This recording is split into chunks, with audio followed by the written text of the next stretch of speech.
In today's video, I'm going to teach you how to use External Importer Pro to import products from Amazon.de into your online store. To get started, open your browser and go to the External Importer Pro website or its browser extension page. From there, install the extension so it's available directly inside your browser while you browse product pages. Once the installation is complete, create an account if you're new to the tool, or simply log in if you already have access. This part is important because the extension needs to be connected to your account before you can begin importing products smoothly. Next, open the External Importer Pro dashboard and connect your online store.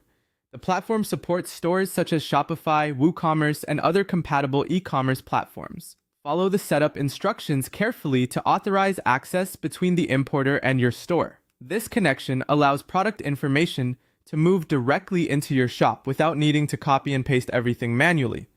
After that, go to Amazon.de in your browser, search for the product you want to import, and once you find the correct listing, open the full product page. Make sure you're on the exact product you want because the importer will scan the page you currently have open and pull information from that listing. Now click the External Importer Pro browser extension icon and give the tool a moment to scan the product page and gather the available details. Once the scan is complete, review the imported information carefully. This usually includes the product title, images, description, variants, and, if supported, pricing information. Taking a few extra seconds here can help you catch anything incomplete or inconsistent before it reaches your store.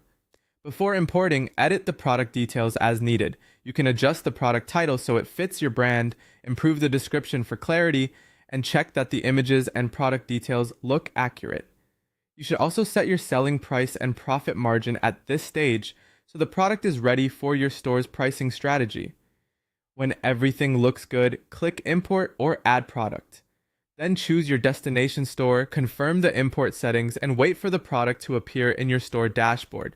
Depending on the platform and the amount of product data, this may take a moment. Once the import is finished, open your store dashboard and review the product. Check the images, description formatting, pricing, and inventory settings. If anything needs adjustment, make those changes before publishing. Finally, publish the product on your store after it goes live, monitor orders and customer inquiries, and update